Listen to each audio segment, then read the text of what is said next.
Welcome to Sips and Spirits, a podcast for those who love spirits of both the alcoholic and spectral kinds. And I finally got that right. There we go. Third time's a charm. Yeah, I don't know. I'm your hostess, Chelsea, who can't seem to follow the script. Well, you tried too hard to... Anyway. And I'm your co-host, Eric. A little disclaimer before we get started. Keep going. We're not historians. Any facts or stories presented are from various sources, and we make no claims that these tales are true. We found to be spooky and interesting. We are not mixologists. However, we created a special cocktail inspired by today's cryptid. Which is... Our cryptid and cocktail is the Squonk. Squonk. So we didn't have any guessers this time around. I'm sorry for all the noises. Oh my goodness. Noises everywhere. It's okay. It happens. We're a noisy crowd. And as you see, our poor little Squonk cocktail is already puddling away. You'll see on Instagram what it's supposed to look like before it melts, and then as it's melting. So I lost half my drink in the thing because apparently these ice balls were not thick enough. Yep. Don't you have some more in there? Yes, I do. So well, you can pour that into yours. Yes, I know. Anyway, so you would like to cheers to this bad boy? Yeah. Do I have to break mine? No. If it's already leaking through, it's already melting. Leaking through. So, yeah, we had a fun trick with these. Cheers. Cheers to the Squonk. To the Squonk. Ooh, yeah. Yeah, I love this nice herbally, sour cocktail. The ice looks a little frightening for anyone who tries to make this cocktail. It's totally harmless to your glass, okay? It's just melting ice and how it Mine looks like a poison apple right now. That's awesome. Like, stuff like the poison apples you get at Disneyland. Uh-huh. It looks like the bottom's like kind of like weird and the top's like coming out. Anyway. Ooh, what's going on there?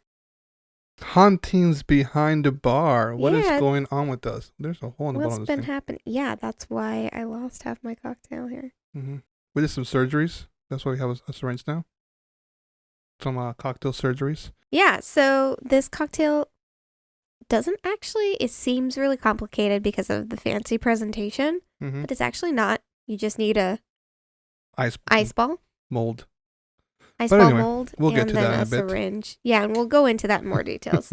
Sorry, we're all over the place because we're just like, oh, this didn't quite go as we planned, and we tried to introduce the Squonk first before it would melt, but we didn't choose the thicker ice balls, apparently. Nope. Whoop. So, behind the bar, haunted behind the bars. Yeah. What do you got for us? Well, we hit 1,500 downloads of our episodes, so thank you so much to everyone who's listened. Yeah, that was actually to us pretty cool. Up to this point. Yeah, like when we first started this, we thought we were gonna get like 100 downloads by like the 10th episode, and now we're 1,500. Twice there, and we're like 15 times more. Yeah, and that's really cool. Thank you so much. You guys that means a lot. Out of the water on how much you guys enjoy us. So I am glad that some people like to listen. Yeah, and so with 20 episodes, wow, we're just blown away. We're blown away. Thank you very much. And everyone. so thankful. Yes. Yeah. Indeed. Thank you. Yes, thank you. Or something else. So a while back, I can't remember the date now. We did a live tasting. Back in April, live tasting with Crystal Head and 3 different variations of Crystal Head. We are going to do another tasting, live tasting. This time we're going to use a spirit that you guys are familiar with because we featured it on here before, but they have other variations. They do have other variations. We're going to do a live tasting of Deadhead Rum. Yep. We're going to do their original Deadhead Rum. We finally found their chocolate rum. Yeah. So I'm excited for that one. And then we bought... In the new year, they had a sale, so we took advantage and bought their 10-year anniversary rum. Which is aged rum. 10-year aged. 10-year aged rum. So we only tasted one of those, the original. And I think this time around, we're going to just follow their cocktails that they have. But this time, we'll kind of do a drink along. Yeah. And, try out some more of their recipes. I'm very excited for the chocolate rum. So yeah, if you guys want to come hang out with us on Instagram Live as we do that, we'll be there on June 12th. June 12th at 2 p.m. Pacific Standard Time. So we'll see how that goes out. Yeah. So yeah. not regrettably, but just as a heads up, I'm gonna do this a little out of order. I thought it would flow one way when I wrote the notes, and now I'm like, oh no, I should have kept it how it was. Okay. We are going to be going on a little mini break after episode 20. We kind of do that after every 10 episodes, regroup, look at what we've done and what do we want to change or alter. As you guys notice, we're changing up the drawing of the cards. Yes. Because we're making those little changes. It's great to give us an opportunity to take a little break. It's just a short one, like 1 to 2 months, depending on when it's happening. So we can just reevaluate what direction we want to keep going, what's working, what's not, and then work in those changes with the next 10 episodes and see how those are received. And being the next 10 episodes fall during Halloween season, also applying for events for that. So we need a little break to be like, okay, let's logistically make everything happen. Right. And also, coincidentally, because we hit episode 20, and then in the next 2 months, as we mentioned before in one of our last episodes, we are attending Midsummer Scream, which happens to be falling in July. So we decided we wanted to give ourselves a little time to actually properly prepare for that. Get ready to meet some of you spooky peeps out there. Hi. Come say hi. Come say hi to us. I may look scary. I am scary. Let's leave it at that. But yeah, we're really excited about Midsummer Scream. We've actually already figured out a special cocktail that we created exclusively for Midsummer Scream. We'll be handing out little nice cocktail recipe cards for that for you guys. Yeah, come. If you see us, come get a recipe card from us. You can take it home. Share with your friends. Yeah, keep track of our Instagram. We'll be keeping you guys posted on where you can find us during Midsummer Scream. So you'll know how to look for us or what we look like. Beautiful beard. Especially if you're not following us on. Hopefully it'll be longer. On YouTube, so you can see our faces, kind of get our mannerisms. We will have. I know last time we said we were probably going to be kid free, but we changed our minds. we haven't done a Midsummer Scream without our kids, and it didn't seem right going without them because. We don't sit them in front of all the extreme horror movies and that kind of thing, but they love Halloween. Yeah. At least to the extent that I do. So it's a fun little break and a nice little family vacation. So yeah, we'll be attending and we can't wait for that. And then we'll have a special bonus episode covering all our Midsummer Scream excursions and shenanigans. And whatnot. And that'll come out August 4th. Okay.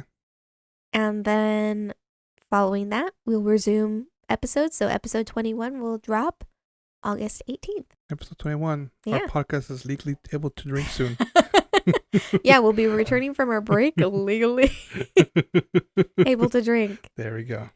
And celebrating a year that we've started this. I know. Only 1 year. Wow. Yeah, so that's why we're doing the Midsummer Scream bonus episode. Is kind of like we've done a party in the past. But because we had Midsummer Scream going on, we wanted to do something a little different this time instead of doing the Instagram live party. I don't know. Maybe we'll do something on Instagram while we're at Midsummer Scream. Maybe. It all depends on how their internet is at the convention center and stuff. Or our hotel room. Yeah. So we'll be doing something. Something's going to happen.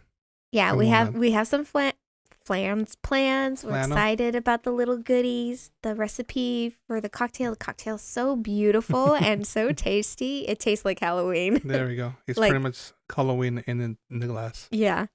And I hope you guys try it out. Not to brag or anything. Hope you guys try it out. Hope you guys like it. If you don't like it, well, I'm sorry. But hope you guys give it a try and see what happens. And again, come say hi. Yeah. You'll see us. You'll see your little kiddos. And if you're not able to attend Midsummer Scream, do not worry. We will be sharing the recipe after Midsummer Scream when our bonus episode drops on August 4th. So we wanted to be able to bring the experience to those who might not get to attend. Then for those who are attending, get a chance to come and say hi to us. I wonder if we share with Midsummer Scream our cocktail recipe early, they might put it in their bar. Maybe. I don't know. That might be too complicated, but that might be too ambitious of us. I think a little ambitious this year. Let's see where things are going now. Let's see where we're going, yes. But anyway, one last thing behind the bar. Oh. You. Oh my God, I totally skipped that, huh? Yeah. I'm just jumping around, sorry. I am submitting a cocktail. I've created a special Winchester-themed cocktail based off the Winchester Mystery House using a liquor you guys are familiar with if you've been following us from the beginning. It is using the Winchester Bourbon Whiskey. I'm very excited about it.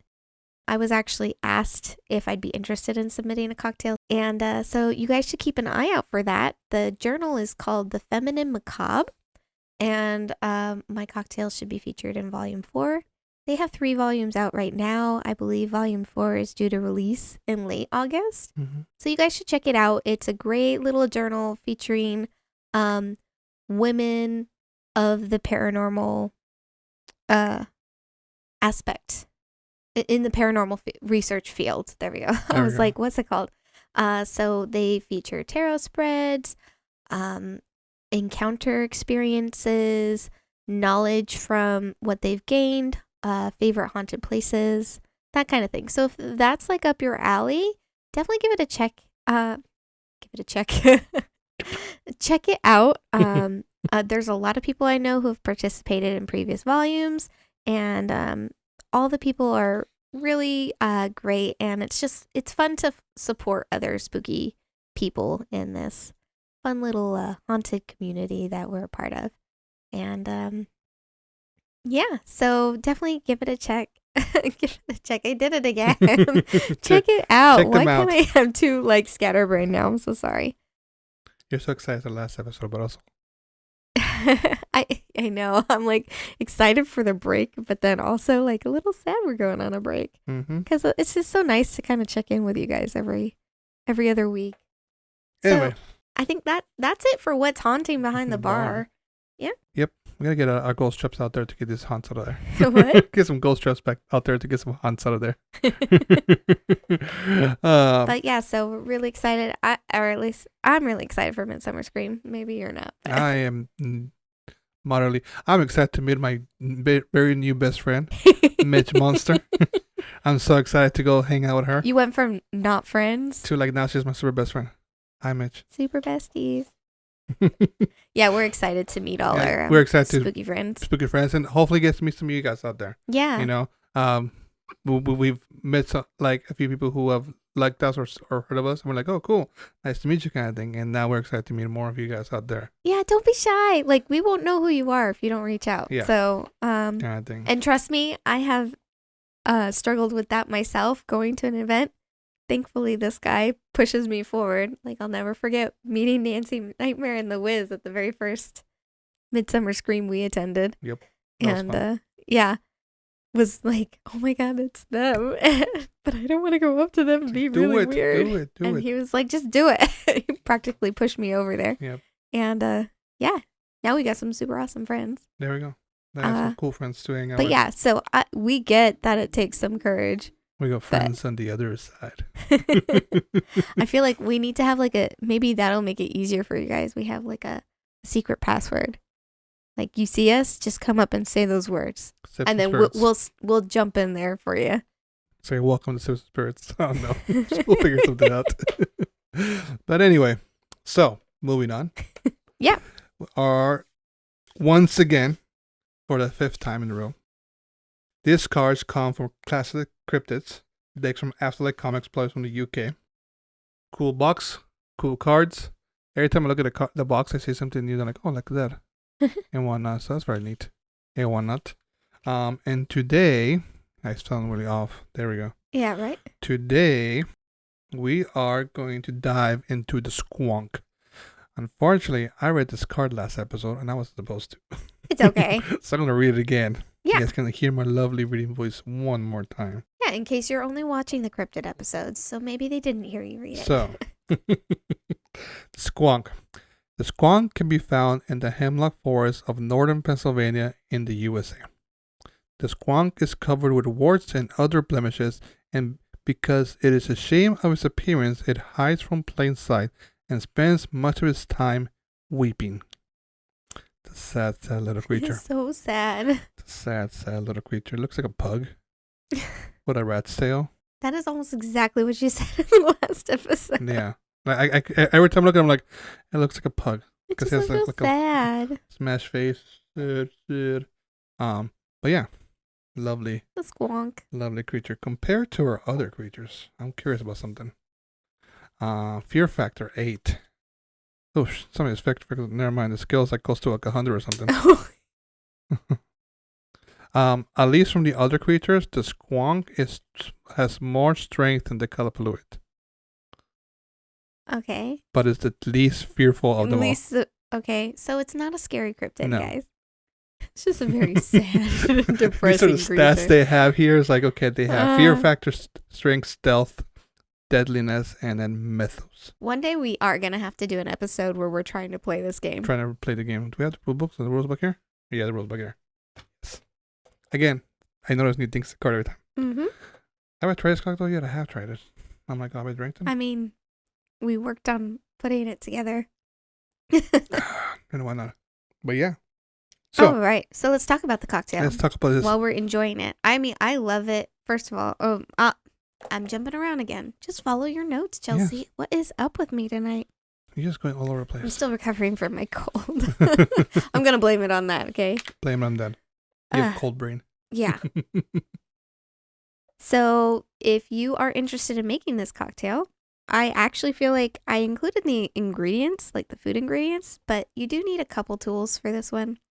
As I mentioned earlier, it's not too complicated. It just seems intimidating. If you want to make it effective, like an effect like ours, need the tools. You can just mix it all up together. Yeah, if you don't want to bother with the ice ball, you don't have to. No, it's just aesthetically pleasing. You can just use a cocktail shaker. Yes. But if you want that aesthetic look because you're presenting it to someone, or you just want to have that experience of the ice ball yourself, you just need a regular ice ball mold. You fill it up, put it in the freezer for an hour and a half, turn it upside down, freeze it for another hour and a half, puncture a hole in it. We, like, a lot of people are like saying use a soldering iron or whatever. We just used this syringe. It came with a second needle that just had a very fine, sharp point, and we just heated that up under the hot water and stuck it in. After a couple like dips, it went right through, and then we used this syringe to suction out the water. You shake it, and then you put it back in the freezer till you're ready to put your cocktail in there. So even if you're planning to make it right then and there. Besides looking like a Frankenstein syringe, what is this syringe used for normally? This is a food syringe. So we got ours at Target for $14. Is this called food syringe?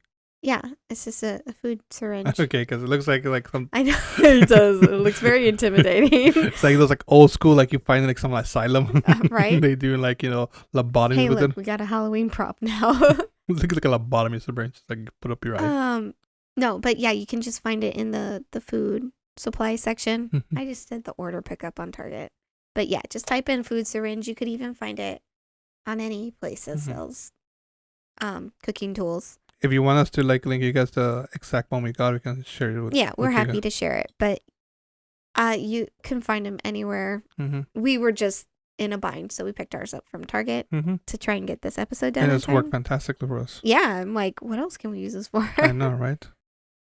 Marshmallows, stuff them. Anyway, that's how you make an ice ball. Yeah, so that's how you do the ice ball. Put it back in the freezer till you're ready to make the cocktail. Even if you're planning to make it right there, still put it in the freezer. It'll just help reinforce the ice ball. Then for the actual ingredients itself, you need 2 ounces of Empress gin, 3/4 ounce of simple syrup, 2 sprigs of thyme and rosemary, so 2 of each of those herbs, and then 1 whole lime. Okay. And then what you do in the so first things first, at least how I do it, I cut the lime in half, so you'd need the whole lime. So it's about 3/4 of an ounce if you don't have a lime. I squeeze the juice right into the cocktail glass. Then I put that aside, take out my ice ball. Don't take out your ice ball yet, just kidding. My directions are mixed up. So in a cocktail shaker, you'll still need a cocktail shaker. You'll take your simple syrup and your gin, and then 1 sprig of each of the herbs. Throw them in your shaker filled with ice. Shake it up. That'll muddle up the herbs for you. Add in that earthy flavor.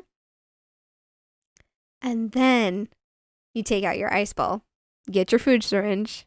Suck up the liquid from the cocktail shaker and squeeze it into your ice ball. Mm-hmm. And then when you're ready to serve it, stuff your second set of herb sprigs into the ice ball for that pretty presentation and the aroma, and then put that into your cocktail glass. And depending on how thick your ice ball is, it will either dissolve on its own, so you don't need to actually worry about breaking it, and it goes pretty fast. As you guys saw. Yeah. It was already melting, and we literally started as soon as we put it in there. Yeah. Or you can use some sort of mallet or little mini hammer, a light tap. It doesn't need a lot. Just gonna make to a little break crack to the ice ball, and then the liquid will disperse into the lime juice, and then the color transforms from that blue, that sad, melancholy blue, into this fun Lovely. purple drink. Because if you are part of the Halloween community, we have self-proclaimed Empress Gin as the spooky Halloween liquor, because it has this really unique trait of transforming. So it starts off as this beautiful indigo blue. I'll be sure to share a photo of that so you can see what the colors are before you mix it with anything. And then when you add any sort of citrus to it, it changes the liquor to this really cool purple color. Have you tried changing Empress a different color? No, you can't do that. It's only just purple. Mm-hmm. Like, you can mix it with other stuff to make different colors, but like trying to activate the Empress going from blue to something else, it's indigo really. But I was just curious because I've seen this purple like a lot of times with the stuff. I was like, well, yeah, because that's specifically the trait of this one. Okay, cool, groovy, Yeah. very nice, very delicious cocktail. Yes. It's refreshing. Thank you. It's the herbs. I love the smell of the herbs with it. So if you don't have the herbs, it does change the taste a little bit. Mm-hmm. I think because the aroma of the herbs kind of like changes in your mouth, like what's going on there. Yeah, very I mean, good. we had the base idea. We knew, like, because of the squonk's nature, we wanted it to more represent the tears of the squonk than like the creature itself, because we did try doing like a brownish liquor, like a whiskey or a rum, and it just wasn't nailing it on the flavors, and then that like dispersing wasn't quite how we wanted it to be. So we were like, you know what, we'll do with Empress. We've got that blue, that beautiful indigo blue color that has we'll focus more on the tear aspect of it. And then that lime juice just with the simple syrup, and then the floral of the Empress, and then we added those extra herbs in there. It's just, it's really good. I'm really happy with it. Yeah. So the inspiration for all those ingredients, I feel like we kind of went over it. Glossed over it. But as the squonk, Eric will go into more detail. The squonk will disappear into a literal puddle of tears to avoid interacting with anybody.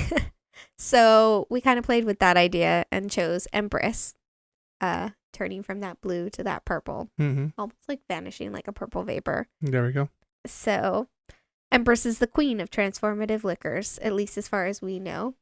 And as far as we tried, as far as you guys know anybody else. If you guys know any other fun liquors that change, or you're better with your liquor chemistry than we are, let us know. Hit us up, because we're always, as you've noticed, we really enjoy those transformative cocktails. It's been an unintentional theme with the majority of our spirit, our cryptids. Cryptids. Yeah, they can be changing colors. Yeah. The indigo blue represents the melancholy of the squonk, is covered. And then the thyme and rosemary, why those herbs? When we have fresh herbs, and I've mentioned this before, growing in our backyard, I wanted to really capture that foresty aroma. That's where you interact with the squonk. The squonk is found in hemlock forests of Pennsylvania. Hemlock is not really safe to use in cocktails. So, where's hemlock? It's like a flowering herb plant. But so rosemary always gives me that foresty vibe. Yeah. And then the thyme, I just love the finish that thyme has in a flavor. So, and usually, or depending on your thyme plant, sometimes it has flowers, and the flowers look very similar to hemlock flowers. Okay. So I was hoping, I had seen earlier in the week, some of our thyme had little flower buds, and I was going to cut them, but no, like they actually were blooming. No, but this is thyme, right? Yeah. Okay. Yeah, the long one. Thyme, not thyme. Thyme. Tomato. But when it was time to record this episode, we didn't have any blooms. It was time to it was past its time. Sorry. But so yeah.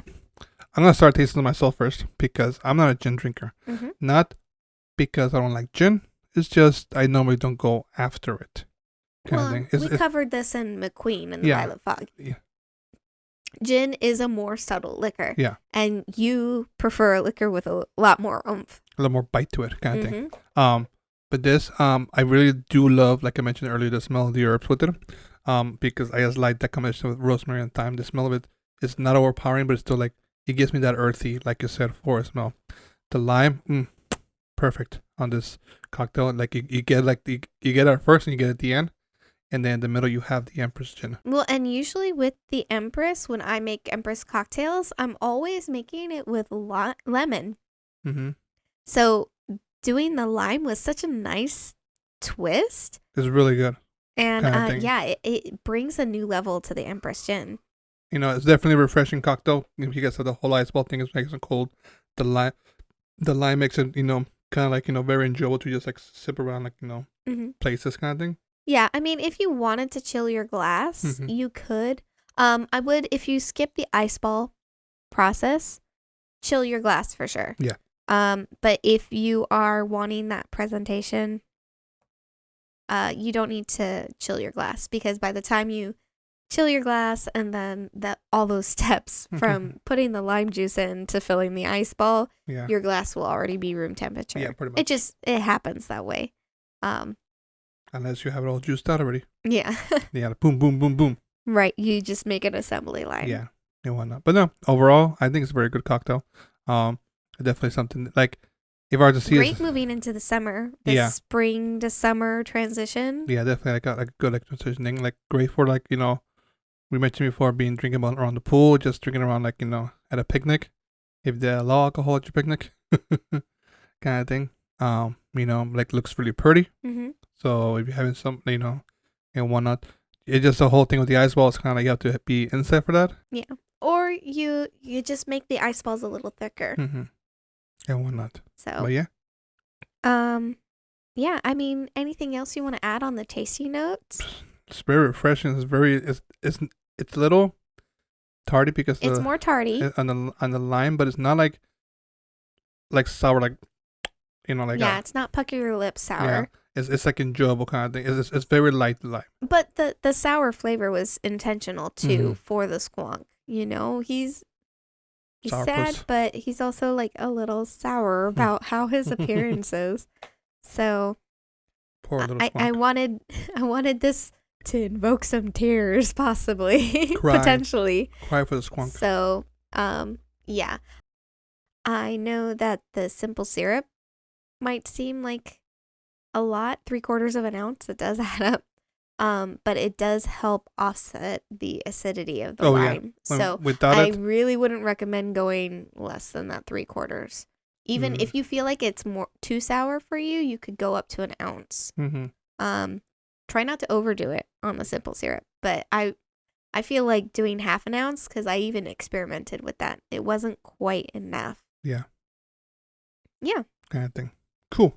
So if you are interested in making this cocktail and you felt like I was just way too scatterbrained sharing how to make it, which I don't blame you, you can always find this on our website under the cocktails tab. You just head to sipsandspirits.com and there's a little button that says cocktails. Click on that and it should be the first one when you're listening to this episode. If not, it's still there. You just got to scroll a little. Somewhere in there. It's going to be there and it will always be there. And if you need a little like actual video step-by-step process, head on over to our YouTube to check it out. Yeah, because we we walk you through the episode process and we include the video in our cocktail recipe. Okay, now that we filled our glass of spirits, it's time to fill your ears with some cool little stuff. What? Oh, I was just toasting to filled with spirits, ready to fill my ears. Cheers. Cheers. Okay. Don't you guys love my new cocktail glasses? Love. I love them. In local legends, the squonk is reputed to be a fairly easy to track creature.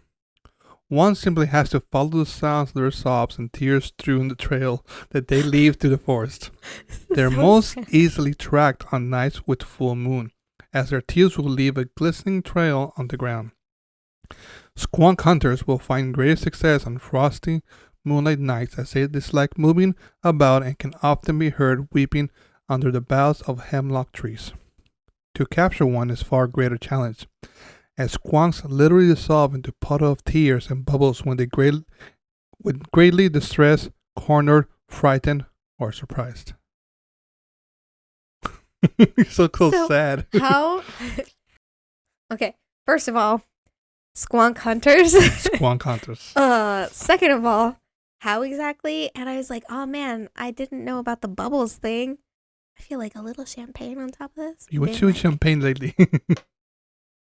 It's the season. I don't know. It's not never season for champagne. It's always champagne season. Anyway, the squonk has justified reason for being so upset. Described as being both aware and ashamed of his appearance. Legends hold that the creature's skills is ill-fitted, being covered in warts and other blemishes, according to Wikipedia. As a result, the squonk spends most of its days hiding deep in the woods and wilderness and weeping constantly over its unfortunate appearance. Typically described as being a 4-footed creature roughly the size of a beaver or a possum. A possum? The squonk is mostly nocturnal and extremely reclusive. Wow, I've done my voice there cracked a little bit. So, like 4 feet tall or 4 feet long? 4-footed. Oh, having 4 feet. 4 feet, yes. Gotcha. I was like, so you're describing me. No. I mean, in regards to height and size and like reclusive in that. That was a pug wedgie. Don't want to get out more. I'm like more and more like, I just want to stay home. You're more like the pug wedgie. Yes. You're short and very spiteful. Short-tempered. And if it's not about me. But anyway, let's go back to the squonk, this poor little creature. I know. It's going to make me cry. The earliest written accounts of the elusive squonk is found in Fearsome Creatures of the Lumberwoods with a Few Deserts and Mountain Beasts, written in 1910 by William T. Cox. That's a long title. Fearsome Creatures of the Lumberwoods with a Few Desert and Mountain Beasts. That's the whole title? That's the title. Jeez Louise. This account was also reprinted in George Louis Borg's book of Imaginary Beings in 1969. In Cox's books, he allots an entire chapter to this unfortunate creature, describing it as always unhappy and the most morbid beast. Starting on page 31. Local legends of the folklore date back much further than this account, and cultural references of this creature have continued into present day. Here's how Cox reported in his books on the animal, which he gave the scientific name of Lacrima corpus dissolvens. Spelling and punctuation are made by him. Probably the homeliest animal in the world, and it knows it. The distribution was one fairly wide and usually habit being high plains where desert vegetation was abundant. History shows beyond dispute that as these areas gradually changed to swampy, lake-dotted country, the squonk was forced to take to the water. Of distinctly low mentality, it traveled constantly around the unaccustomed marshes in search for fodder. With time, it evolved, webbing between the stilts, but only submerged left feet. Hence, on entering the water, it could only swim in circles and never get back to shore. Fossil bones dragged from these lake bottoms revealing the thousands periods of starvation in this manner. Today, the squonk is met with solely in the hemlock forest of Pennsylvania. Its most retiring and bashful crepuscular animal garbed in a loose, warty, singular, ill-fitting skin. The squonk is always unhappy, even morbid. He is given the constant weeping over his really upsetting appearance and can sometimes be tracked by his tear-stained trails. Wait. You're reading the description from the book, right? Where was I going with this? He used to live in the desert. Yeah, I got that. But then, did you say he grew only left feet? He grew webs on only 1 foot. On his left foot. On the left foot side. Yes. So both his left feet. Because it's a 4-legged creature. Yes. So, and they're saying they found skeletons of the squonk on the bottom. Squonks. I mean, this is so sad. It doesn't get better for this poor guy. It does not get better. Oh my gosh. Moonlight nights are the best for squonk hunts. For them, the animal prefers to lie quiet in his hemlock home, fearing, should it be ventured forth, that it may catch a glimpse of itself on some moonlight pool. Sometimes you can hear one weeping softly to himself. The sound is a low note of pleading somewhat resembling the call of a cross-fetter's knee. Henry Tyrone embellished the cock's description in 1939 on his book Fearsome Creatures. The range of the squonk is very limited. Few people outside of Pennsylvania have ever heard the quaint beast, which is said to be fairly common in the hemlock forest of the state. The squonk is of very retiring disposition, generally traveling about twilight and dusk. Because of its misfitting skin, which is covered with warts and moles, it is always unhappy. In fact, it is said by people who are best able to judge the most morbid of beasts. Hunters who are good at tracking are able to follow the squonk by its tear-stained trails, for the animal weeps constantly. When cornered and escape seems impossible, or when surprised and frightened, it may even dissolve itself into tears. Squonk hunters are most successful on frosty moonlight nights, when tears are shed slowly and the animal dislikes moving about. It may then be heard weeping under the boughs of dark hemlock trees. Mr. J.P. Wentling, formerly of Pennsylvania, but now at St. Anthony Park, Minnesota, had a disappointing experience with a squonk near Mont Alto. He made a clever capture by mimicking the squonk and including it to hop into a sack, in which he was carrying home, when suddenly the burden let in and the weeping ceased. Wentling unslung the slack, and it looked. There was nothing but tears and bubbles. The end. Huh. So, at least all the sources are consistent. Yep. And everyone used morbid, and I can't help but be... You keep using that word. I do not think it means what you think it means. What do you think it means? Well, as a description, like... What? Like what? Morbid how? Like it's so sad it won't like, die. You'll hear them say like someone's morbidly obese. Morbidly sad? I mean... I don't know. I don't really know the definition of morbid. Okay. Do you know the definition of morbid? I mean... What does Webster say? I could pull it up on my phone, get an actual, like... I did have a dictionary around here somewhere, but... Somewhere. I actually think it's right behind you, but whatever. So... Squonk hunters. I'm still questioning this. Like, now you have like 3 different sources. Let me ask you a question. What is your thought on Bigfoot hunters? Or Sasquatch hunters? Well, don't they call themselves researchers? Some of them do. Some of them call them hunters. Some of them do call themselves hunters. you have some sources like 1937, or actually wasn't it 1910. 1910? Squonk Hunters. Like Squonk Hunters that early on. That was like a great show. And then they're finding skeletons according to the source materials, right? What? Is this the Fiji mermaid or just trying to sell a couple tickets or possibly, I don't know. Just work of fiction that somehow became actual lore. Right. And then on the note of cultural representation, this is what I wanted to share with you earlier. I was like, no, save it for the episode. Apparently, the Squonk has enough of a following. There are 3 songs, at least, out there. Not just using the word squonk, but like it's for the squonk that we're talking about. Really? Yeah.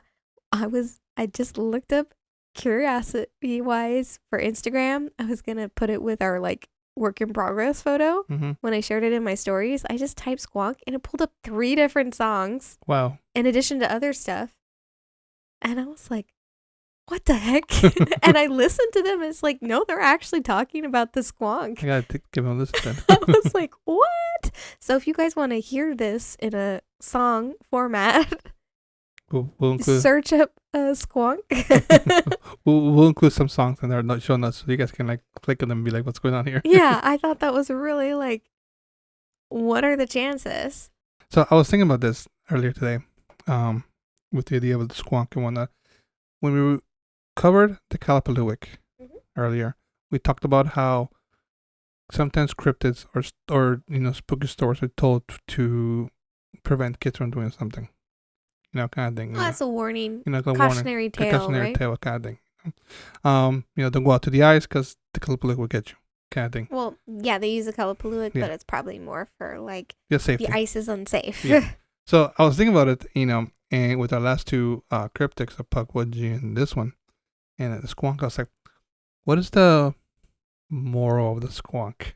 How would you do it? If it had more of just a warning origins, not that it actually existed, what caused it to come about? Yeah, right? Come about kind of thing. So I was kind of trying to figure like, in what way can a squonk be like that? Like, and I don't know, maybe the whole idea of hearing somebody crying in the hemlock forest or something. It could be the squonk, it could be just random people crying out there. I don't know, I've never been to hemlock forest. I wonder if it sounds like it's crying in the night. I don't know either.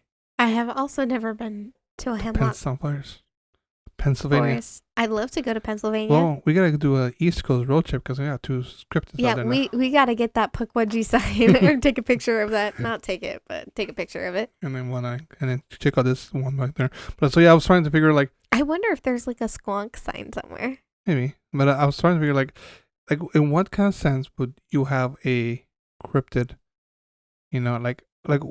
What comes about to make this thing happen? Kind of thing.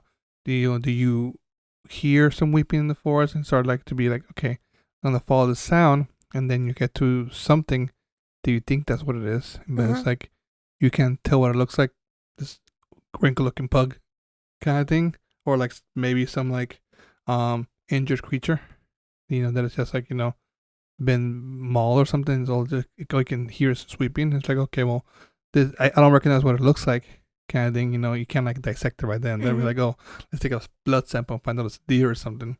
And so is that how the squonk came about, or other legends before that kind of thing? I don't know. Food for thought. Food for thought.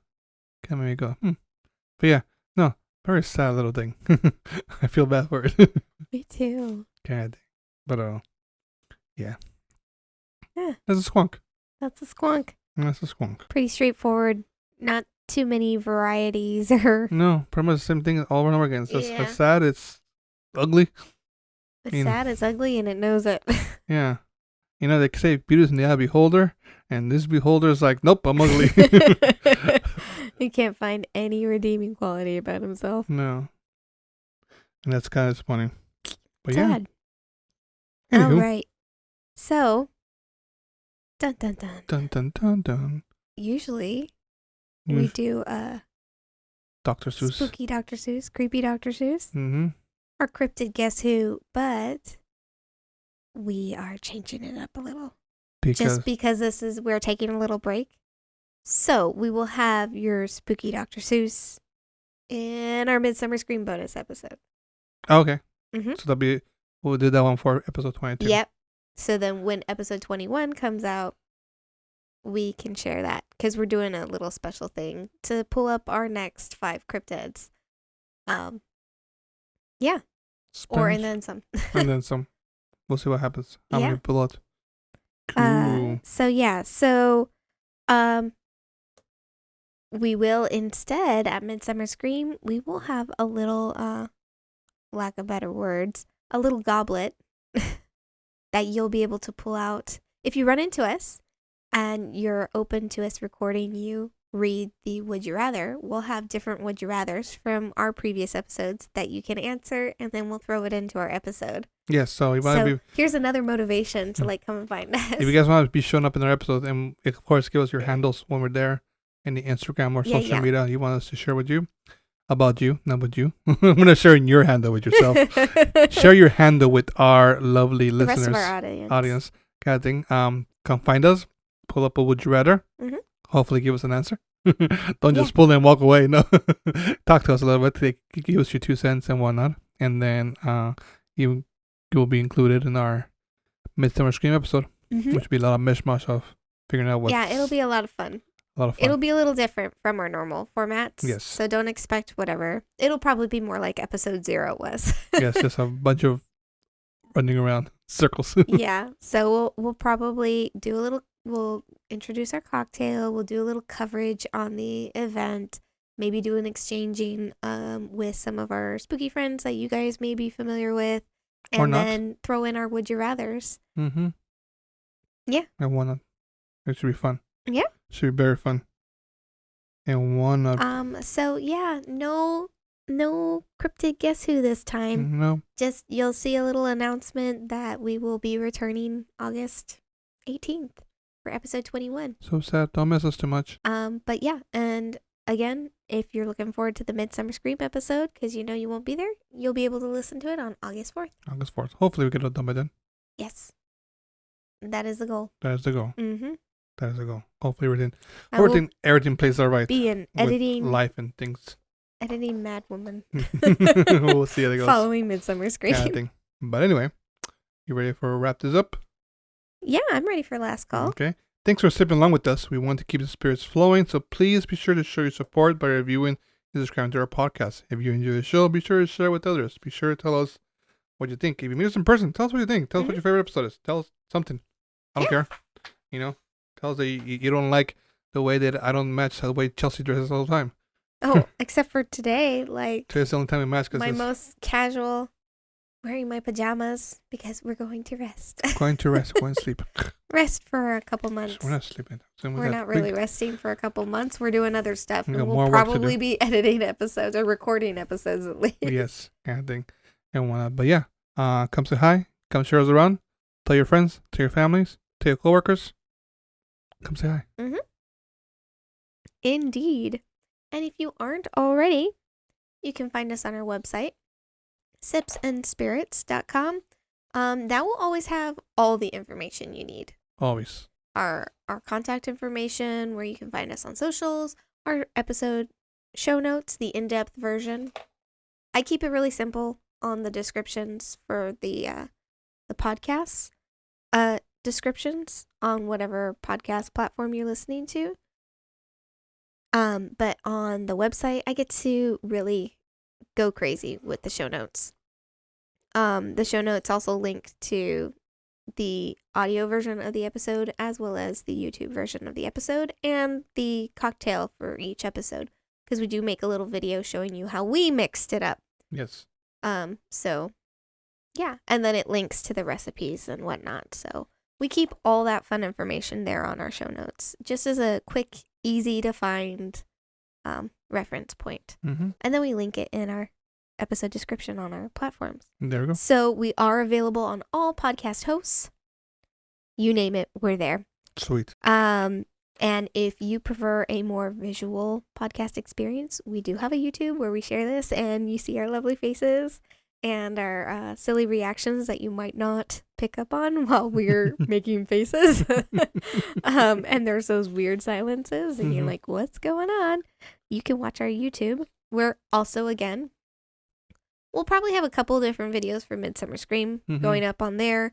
We have our cocktail recipes, any other bonus things, our trailer, whatever. You can find those little extra things, goodies, up on our YouTube channel. Yep. And help us grow it a little bit, because then we get once we get X number of followers, we get a special link. Makes it easier for you guys to find us too. Oh. Yeah.